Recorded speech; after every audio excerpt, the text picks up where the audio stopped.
There's a really interesting stat that I came across. There's McKinsey research, which found executives spend between 40 to 70% of their time making decisions. That seems about fair. And it got me thinking, particularly as we start a new year, around how can we as leaders and business owners avoid getting to this stage of decision fatigue. Decision fatigue seems to be something that grows as the year goes on. So many people may have had a break over Christmas, come back feeling refreshed. But the more we make decisions, up to 70% of our time, then this cumulative effect of the repetition of making decisions and the exhaustive decision making ends up in what we call decision fatigue. Now, why does this matter? Well, Decision Design Australia released a white paper in April last year, and they talked about the fact that poor decisions made by leaders lead to, in 58% of cases, increased business costs, in 40% of cases, a loss in profit, and in 35% of cases, a drop in sales. I don't know about Ouch. you, Nikki, but that blew my mind. And reading that and seeing the impact that poor decision making can have on a business, we just have to be able to get this right. And I think it's such an important topic for us to start the conversation at this time of the year in. So I'm curious, what was your response and reaction to hearing that? Ouch. Hurts. Ouch. No, thank you. I mean, drop in sales, loss in profit, increased business costs. Ugh, we work so damn hard to grow the business, to grow profit, to keep costs at a minimum, to all of these things. And I think, what's interesting about this is that when we think about decision fatigue, is it avoidable? Is decision fatigue avoidable? I think it is, definitely.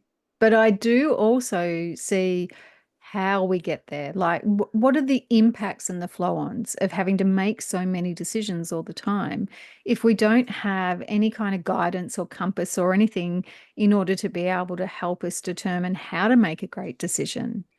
Mm. I certainly, I don't know about you, but for me, if I get to a point where I've got way too many decisions to make, guess what I do? Bury my head in the sand and completely avoid making any decision whatsoever. And I think that this whole idea and concept of decision fatigue can play out in a way that obviously is going to impact the business. It's just when you see those stats, it kind of gives you that kind of kick in the gut that says, geez, this is really important. It really matters. What Mm. else do you notice, the businesses that we work with and the leaders that we work with? What's the impact? Probably not so much on the business because we kind of have those stats, but what are the other impacts around this whole concept of decision fatigue? I mean, I think it's also to look at why, how do we get there, right? Like we were saying around, and so therefore the impact on the individual, because what this screams at to me is busy trap. It screams to me business chaos. It screams to me juggle street, being all things to all people. And when we're in that state, then decision fatigue is an unfortunate outcome of that. So, like you said, it could be that some people, our innate approach or reaction to this is Mhm. avoidance. I can't deal with it. I'll bury my head in the sand. It can absolutely lead to overwhelm. So we still stay stuck. Nothing moves forward. And if we think about that, we have goals we want to achieve, we have outcomes that we're striving for, we have a true north that we want to move towards. And so staying stuck and staying in overwhelm doesn't help us progress and move forward. I think also the other thing that can happen here is that we end up saying yes to too many things Mm. or yes to the wrong thing. We were having a conversation with another leader yesterday about this whole space that we can play in where it's just, yep, that'll do, that'll do. So the standards can drop to either what we say yes to the quality of our work, to what we're doing. So again, it can really impact us staying aligned to our vision. It can impact, when we talk about in previous episode, 12th of January is when New Year's resolutions tend to start to break Yeah. down. We tend to have that short-term view of things, so it can really impact our ability to be able to achieve the things that we really want to achieve that have meaning. And instead, we end up getting stuck in chaos. We're still on juggle street and we're still in the busy trap. So, and that can also lead, of course, to burnout, or, of course, what we talk about with entrepreneurial addiction. So, what might seem like such a, yeah, decision fatigue. Oh, yeah, we joke about, I've got decision to fatigue. Actually, there's really serious impacts to business and to the individuals within the business. Absolutely. And I also think about how this impacts on your team. So if if as a business owner you don't have the systems and the processes set up, if you haven't empowered your leaders or your team to make their own decisions and understand what a good decision is and how to get there, then they're going to continually come to you as their leader.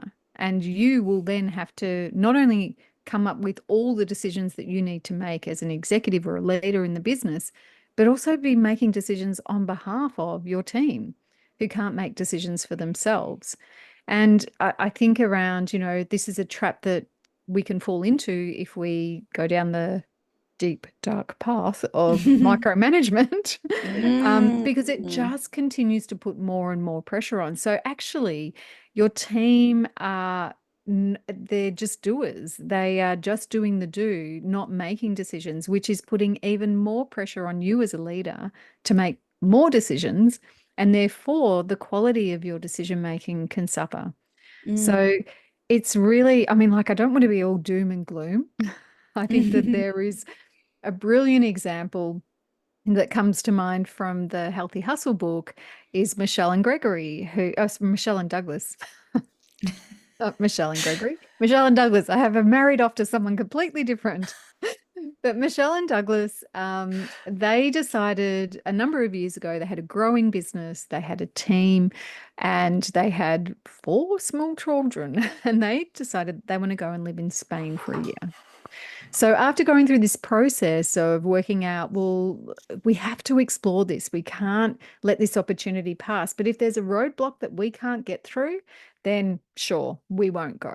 But as they uncovered and unpacked all of the things that they thought could stop them from living overseas for a year and running a business, what they discovered was everything was they were able to overcome. They were able to find a way through. So they spent time. They made the decision and then they spent time preparing their team and getting their team ready and helping their team understand how to make a decision in the business without them there, but helping them buy into what mattered, how to look at all the different aspects that are important in their business. And I remember Michelle talking about telling her team, you can't break the business. And that just was really, I guess it's quite enlightening to think about. Sometimes we don't want others to make decisions because we worry that they're going to do it wrong. They're going to make a mistake. It's going to have a big impact. But as she said, if somebody makes a decision and it breaks a business, we've got bigger problems to be dealing with here. So she empowered her team, her and Douglas empowered their team to say, make the best decision you know how to make, and we'll evaluate that afterwards. So setting your team up to succeed is really about helping them step into a position where they don't need to necessarily rely on you. Now, that's not to say that they didn't touch base with the business whilst they were away overseas. But as one thing she pointed out was because of the time difference, often a problem that was sent through or emailed or text through in the working day here was nighttime there. And by the time they got to it, it had been resolved or the decision had been made.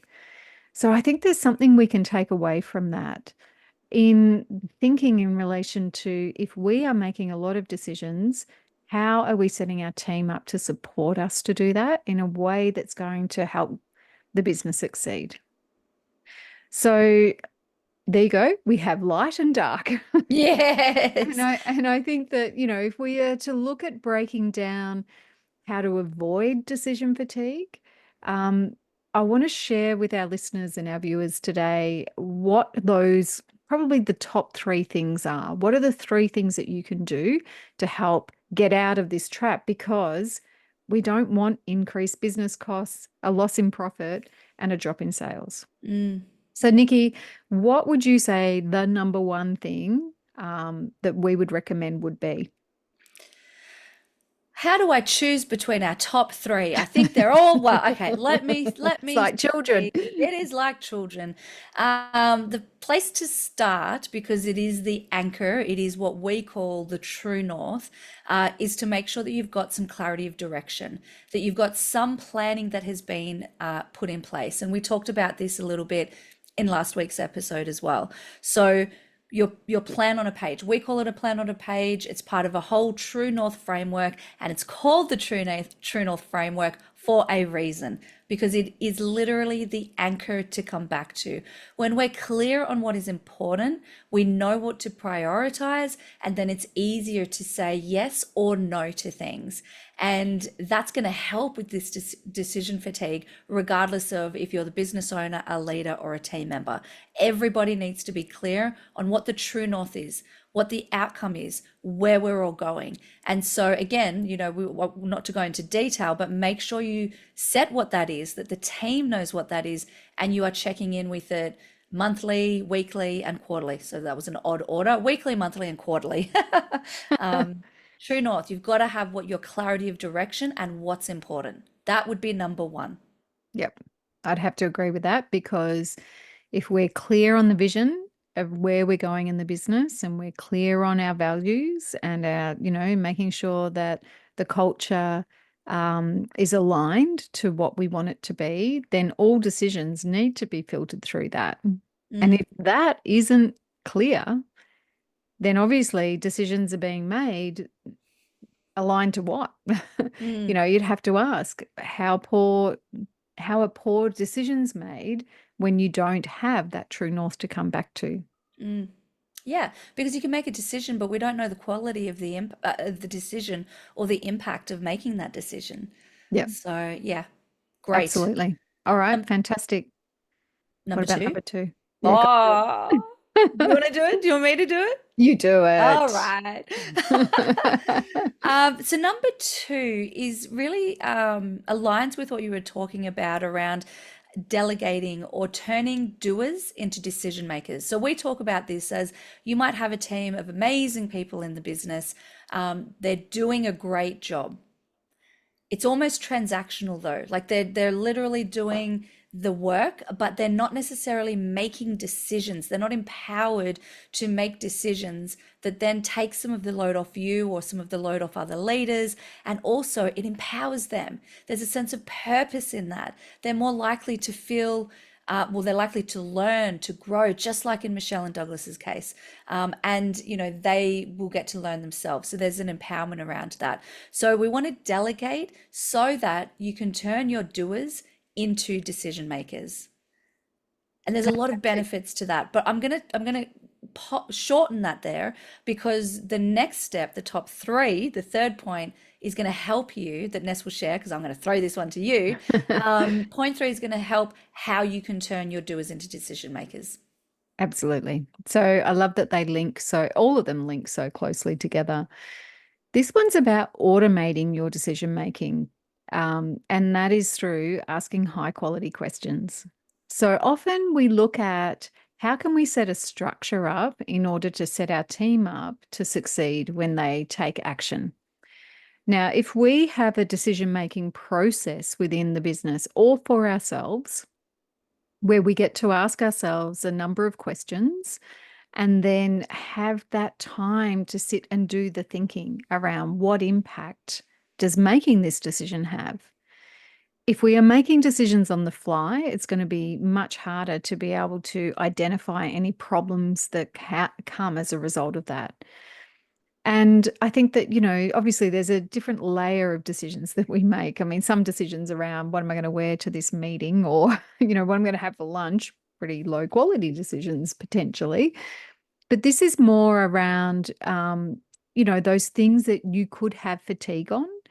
So how can we make it easier for you? And the three that we use in our business are not necessarily going to be working in every single business, although I'd be surprised if some of these questions don't resonate for everyone. but this is where we go to. Now, we have three questions. The first one is this taking me closer to my goal? So if we have to make a decision about doing something or not doing something, this is where we come back to that true north. We need to know what our goals are. We need to know what our vision is. So are we moving closer towards that or further away from that by saying yes to this? The second one is, if I say yes to this, am I going to be able to keep my hustle healthy? Because we are all about healthy hustle, not hustling for the sake of just hustling. So we need to consider, what impact is this going to have on me being able to be my best self? Is it going to mean that I'm going to have to work longer hours? I'm going to have to work on weekends? Is it going to mean that I have to compromise some of my boundaries? And you really have to ask the question, if the answer is yes to all of that, is it worth it? Now, sometimes we might say short-term pain for long-term gain, but really we need to be consciously aware of what choice we're making and what impact it has, not just on us, but on our teams and on our families. And then the third question in our decision-making triage, I guess it is do I feel good about doing this? Because if it's something that you're saying yes to, and, I can think about a scenario with a client where they want new business, they bring a client into their business, and they know from the get-go that this client's going to be trouble, and yet they move ahead with it anyway because they're looking at something different. So am I going to feel good about this? Oh, I don't know that I can work with that person.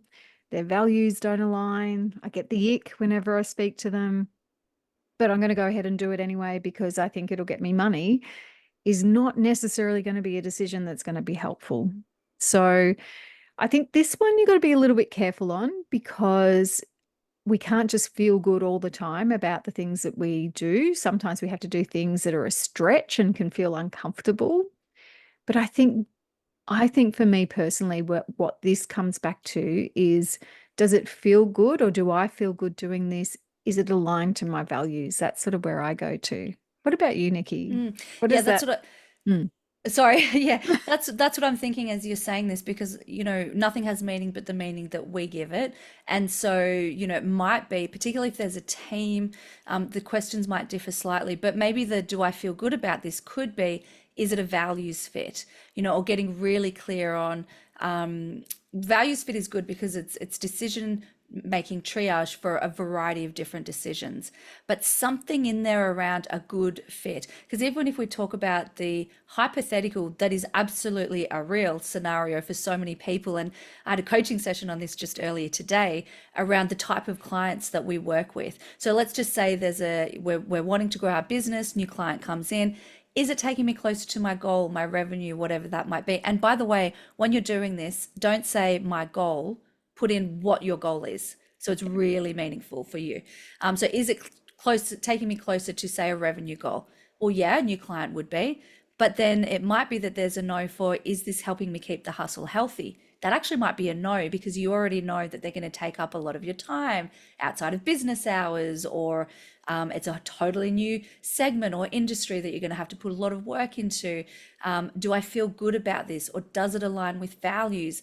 That might then be a no. So you might get the idea, the formula here is, if you get 3 yeses, then it's a heck yes, let's do it, full steam ahead, you go. If it's 2 yeses, then you need to dig a little bit deeper around this. And if it's 1 yes, then it's actually a no. So in that hypothetical example that many people can relate to, it might be that it's taking you closer to your revenue goal, but it's not helping you keep the hustle healthy, and it doesn't feel good, or it's not aligned with values. And so you mm, can see then already it's helping you make the decision easier. But again, you can tailor these questions based on what is right for you as a business owner, as a leader, and then you might come up with some questions with or for your team, and they might vary a little bit, because certainly you don't want your team to be going, does this feel good for me? They're going to use that as a, a really good excuse to get off the hook for a lot of things, I'm sure. Not all team members, but I'm sure there's a lot out there that would, leaders as well. So yeah, I think you've got to go in with eyes wide open and kind of just really think, what are my non-negotiables and what are the business non-negotiables what did work and what didn't work last year. So how do we create decision making questions around that? Absolutely. And I think those decision making questions, one of the things I remember learning, I think it was a Tony Robbins thing, was about the quality of your questions will determine the quality, he was talking about, of your life, but Yeah. I mean, effectively of your business as well. Yeah. So when it comes to identifying the questions that are going to help you to be able to move away from decision fatigue so that you know that you've done all the pre-thinking, it's kind of like that Barack Obama and Steve Jobs wearing the same outfit every single day so Mm, they don't have to make a decision about what am I going to wear today. mm. If the pre-thinking is done now, then you are setting yourself up for the year. That's not to say that, you might tweak the questions as the year goes on, but at least you have a starting point. Give it a try. Yeah. So just to reiterate, the key things that are going to set you up for success is, first of all, your true north, know your plan, have reference to your vision and what your goals are, at least for the next quarter when you're making decisions. The second thing is about moving your team from doers to decision makers. So, how can we set up processes and structures so that they can make decisions and feel empowered, just like Michelle and Douglas's team did, which gave them a holiday overseas for a year. So, Yeah. why not? And then, of course, the third is to automate it, get your decision making questions really clear, and you can borrow ours until you find ones that fit yours and get started with that and, see what impact that's having, because this matters too much for you just to ignore it and bury your head in the sand. So, on that note, Nikki, actionable action. What's something someone can do in the next 24 hours to be able to apply what we've talked about today? Well, it has to be come up with your decision making questions. Love it. I think confirm. Oh, hang on, I have to cough. Sorry, Leah. If you could cut that out, please. If you're watching, hi. Um, it has to be come up with your three questions for your decision making triage. Just get started, pop some down. And what we've done is, like, I've got ours on a post-it note. I stick it on my computer, put it somewhere visual. Doesn't have to be perfect. You can change it, but really get clear, start to get clear and just write something down with your triangle, your three key questions. Remember, if there's three yeses, it's a hell yes, let's do it. If there's two, maybe dig a bit deeper and delve. If it's only one yes, it's a no way. Amazing. Thank you so much. Thank you for listening and watching again. And we will be back in your listening ears next week. See you See you later. later. We did that.